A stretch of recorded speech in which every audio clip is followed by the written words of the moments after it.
Hi, my name is Gabriel. Jake Downs. I'm Reagan Stevens. And today we're going to talk to you guys about financial literacy and issues surrounding financial literacy.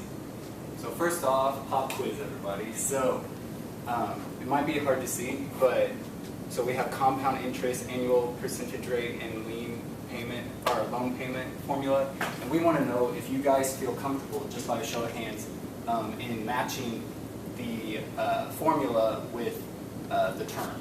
How many of you guys think you guys can do that? How many of you guys think you can't do that? I researched it last night, or I was researching, and I don't even think I could match it.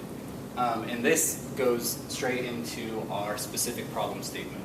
So currently there's a lack of fundamental financial literacy education to prepare students to address their financial responsibilities for college and for their broader life after.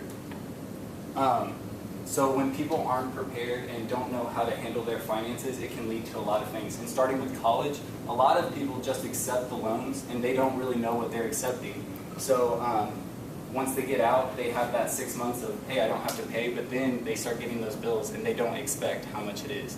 Also, when you start getting those bills and you don't know how to deal with that, it'll lead to financial instability in the rest of your life. A lot of people use credit cards to start paying those off, but then you got to pay off those credit cards. So it's like a vicious cycle. And then, I mean, we all hear the news reports of people still in their 50s and 60s that are paying off student loan debts, and that's just depressing. So with that, I'll pass it on to Reagan to talk more about the current approaches. Okay, so the current approach right now, in 2012, the Money Smarts program was invented by Phil Schumann at Indiana University.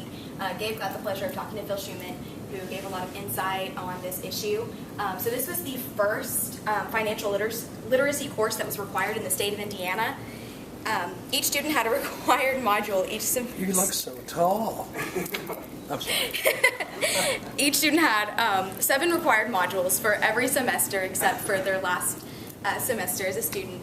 And then there was 7 for international students, 7 for deeper dives for people who really wanted to learn more about it.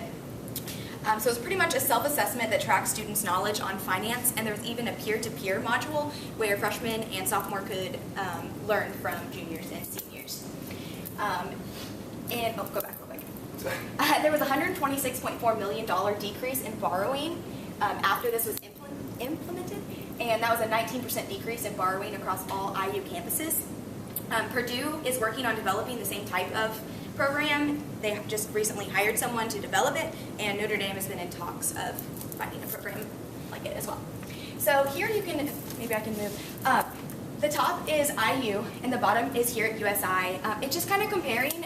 If you go to their websites and look up the tuition rates, IU has this nice little breakdown. It includes books, where you're living, all of that good stuff. So it's has a lot more options. It's easier to understand, and USI is kind of just a cut and dry, kind of confusing. It has very few options, and nobody pays the same thing. You know, there's different lines and stuff like that. So that's a really good breakdown.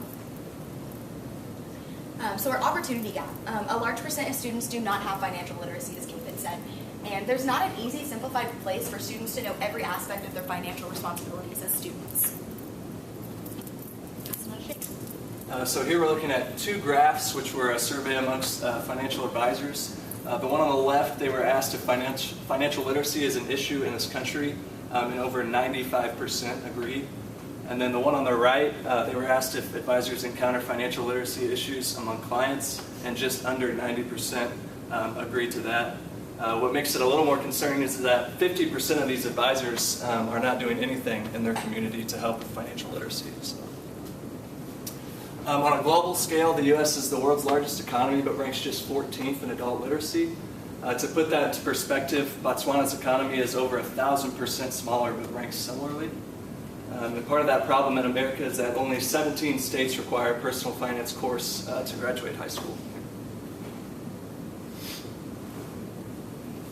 And then for those of you that couldn't answer those questions at the beginning, you're not alone. A recent study showed that 30% of Americans could not answer 3 simple questions regarding inflation, compound interest, and risk diversification, which goes to show that there's a big concern that many students and adults cannot make educated financial decisions.